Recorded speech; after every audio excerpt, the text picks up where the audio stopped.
बिस्मिल्लाहिर्रहमानिर्रहीम। अस्सलाम वालेकुम व्यूअर्स, क्या हाल है आप सबका। उम्मीद करती हूँ आप सब बफज़्ल खुदा खैर खैरियत से होंगे। तो व्यूअर्स, जैसे कि आप देख रहे होंगे, ये जी मेरी वीडियो है। पाकिस्तान से वापसी की तैयारी और सामान बिखरा पड़ा है, पैकिंग हो रही है। बैग्स चाहिए थे एक दो मुझे, तो वो मैं ले आई थी। तो इसके साथ साथ अब जब जाना होता है तो आपको पता है कि कितना ज़्यादा बर्डन होता है एक सफ़र की, जो थकान और वो होती ही है। लेकिन उससे पहले जो पैकिंग का मसला, फिर वेट का इशू, जो बाहर के मुल्कों में सफ़र करने वाले हैं, ये सब की कॉमन प्रॉब्लम है। आप सबको पता ही है कि वेट का कितना ज़्यादा इशू रहता है आखिरी टाइम तक। कोशिश यही होती है हर एक की कि सामान ज़्यादा से ज़्यादा चला जाए, लेकिन ये कि फिर ज़ाहिर है वहाँ पे बाज़ औक़ात ऐसी कॉम्प्लिकेशंस एयरपोर्ट्स पे आ जाती हैं कि बहुत मुश्किल होता है ये सब मैनेज करना। तो चलें जी, पैकिंग हो गई और फिर उसके बाद पैकिंग तो 2 दिन पहले ही तकरीबन कर ली थी, लेकिन फिर भी साथ के साथ जो भी ज़रूरी चीज़ें थी वो रखती रही। कुछ मेरे पास अमानतें भी थीं लोगों की, वो भी मुझे रखनी थी साथ, और उनकी फ़िक्र भी मुझे ज़्यादा थी। अपनी चीज़ से ज़्यादा अमानत की फ़िक्र होती है, वो साथ लेके चलना। और फिर सफ़र का मैं सोचती हूँ कि नबी करीम सल्लल्लाहु अलैहि वसल्लम ने आज से 1500 साल पहले एक बात जो फरमाई थी।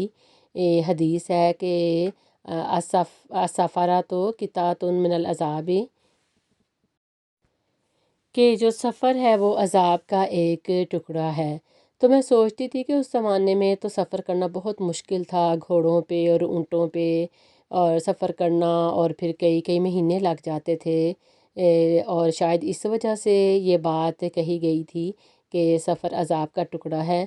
लेकिन अगर आजकल के दौर में इतनी सहूलियात के बावजूद, जहाँ जहाँ पे इतनी फैसिलिटीज़ हैं कि बाय एयर आपने सफ़र करना है, और बाकी भी जो भी गाड़ियों की सहूलतें हैं आपको आने जाने की, लेकिन इसके बावजूद फिर भी जो सफ़र है, जैसे जैसे ज़माना चेंज होता गया, ज़माने में जिद्दत आती गई, फैसिलिटीज़ आती गई, फिर भी ये कि सफ़र एक अज़ाब का वाकई ही टुकड़ा है। उसमें और बहुत सारी कॉम्प्लिकेशन, बहुत सी मुसीबतें, परेशानियाँ, एयरपोर्ट्स के मसाइल, डॉक्यूमेंटेशन के मसाइल, वेट के इशू, बहुत सारे मसले हैं जो अपने सफ़र के आगाज़ से लेके उस सफ़र के एंड तक, जब इख्तिताम होता है घर पहुंचते तक, वाकई ही ऐसे लगता है कि एक अज़ाब का टुकड़ा ही हम बर्दाश्त करके आए हैं। तो व्यूअर्स, यहाँ पे जी हम आ रहे थे, आपने साथ साथ देखा जो भी रास्ते में थे, खेत खलियान, गांव, ट्रक और ट्रॉलियाँ, और उन पे लदे हुए गन्ने, और फिर वो लकड़ियों का एक ट्रक गुज़रा था, और फिर औरतें लेके जा रही थी सर के ऊपर जो चारा था या साग था जो भी बांध के। ये सब मेरा बहुत ही फेवरेट है कल्चर। और मैं तकरीबन 8 महीने और 22 दिन रह के आई हूँ पाकिस्तान। ये शेज़ान की फैक्ट्री आप देख सकते हैं, और भी बीच में काफ़ी सारी चीज़ें गुजर गई। तो ये बड़ी मेरी फेवरेट हैं सारी चीज़ें। पाकिस्तान में काफ़ी बीच में थे कुछ हालात इस तरह के कि अम्मी की वफ़ात के बाद कुछ मजबूरी थी जिसकी वजह से मुझे रहना पड़ गया। फिर ये कि जब मैंने आना था तो फिर ये पाकिस्तान रेड लिस्ट में था, तो ये भी साथ मजबूरी थी। लेकिन अपनी फैमिली से दूर होने के बावजूद भी पाकिस्तान ऐसा कंट्री है कि जहाँ पे बहुत मेरा दिल लगता है। बहुत अच्छा कंट्री है हर लिहाज से, और मेरा बहुत फेवरेट है।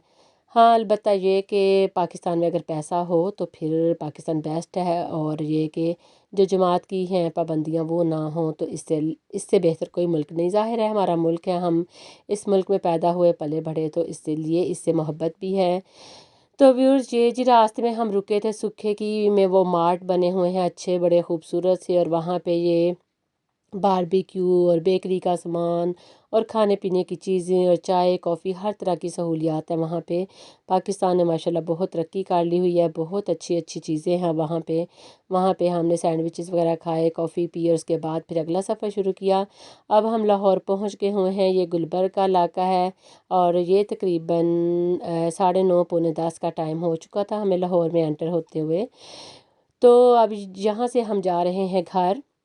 यहाँ पे सारी रास्ते में ब्रांड्स की भी आई हैं शॉप्स, और ये गुज़रते गुज़रते काफ़ी कुछ जिस जिस जगह की मैं वीडियो बना सकी तो वो मैंने बनाई। और यहाँ पे जी अब हम रास्ते में رکے تھے آئس کریم کھانے کے لیے۔ یہاں کی فیوریٹ ہے آئس کریم، مجھے تو اتنا اس بارے میں نہیں پتہ، لیکن یہ کہ یہاں پہ وہ رضوان فوڈس والے ہیں، ان کی آئس کریم سنا ہے کہ بہت زیادہ اچھی ہے۔ تو بیٹا تھا میرا ساتھ، تو ہم لوگوں نے کافی انجوائے کیا ٹریول کو بھی۔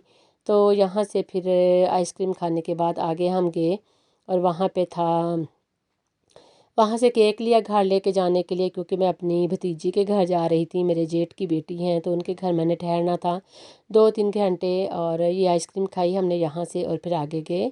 تو آگے یہ پھر ان کے گھر ٹھہرنا تھا، تو یہ بندو خان جو ہے یہاں پہ سویٹس اینڈ بیکرز، یہاں سے ہم نے کیک لیا، اور ان کی بیکری کمال کی ہے، بہت اچھی۔ آپ دیکھ سکتے ہیں کہ انہوں نے باہر گارڈ بٹھائے ہوئے ہیں اندر انٹر ہونے کے لیے۔ تو کافی اس لحاظ سے میں بات کر رہی تھی کہ پاکستان نے کافی ترقی کر لی ہے، اور یہاں پہ جو برج بنا ہوا ہے، جو اورینٹ ٹرین چلتی ہے، وہ بہت اچھا زبردست بنا ہوا ہے۔ تو ویورز چلیں جی، یہاں سے اب میرا ایئرپورٹ کا سفر شروع ہو گیا ہے۔ اب یہاں علامہ اقبال انٹرنیشنل ایئرپورٹ گھر سے تقریباً 7-8 منٹ کی ڈرائیو پہ ہے۔ تو یہ تقریباً رات کا 1 بجے کا ٹائم ہے، اب میں نکلی ہوں ایئرپورٹ پہ جانے کے لیے۔ ایئرپورٹ میں ہم پہنچ کے، لیکن ایئرپورٹ میں کیا مشکل ہوئی میرے ساتھ کہ یہاں پہ میں نے ویکسینیشن جو پاکستان میں لگوائی تھی، تو پھر میں نے اپنا جو ٹیسٹ کروانا تھا 48 آورس پہلے، وہ میں نے نہیں کروایا، کیونکہ انہوں نے ویب سائٹ پہ لکھا ہوا تھا کہ اس کی ضرورت نہیں۔ لیکن مسٹیک یہ ہوئی کہ وہ ان لوگوں کے لیے تھا جن کو ویکسینیشن UK کی لگی ہوئی تھی، پاکستان کی ویکسینیشن کو وہ نہیں مانتے۔ تو یہاں پہ بمشکل، جہاں پہ مجھے بہت زیادہ پرابلم ہوئی۔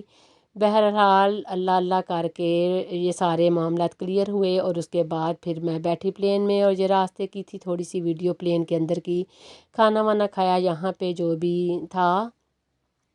تو اس کے بعد خدا خدا کر کے جیسے تیسے کر کے، انہی مشکلات کی وجہ سے میں کہہ رہی ہوں کہ واقعی ہی سفر عذاب کا ایک ٹکڑا ہی ہے۔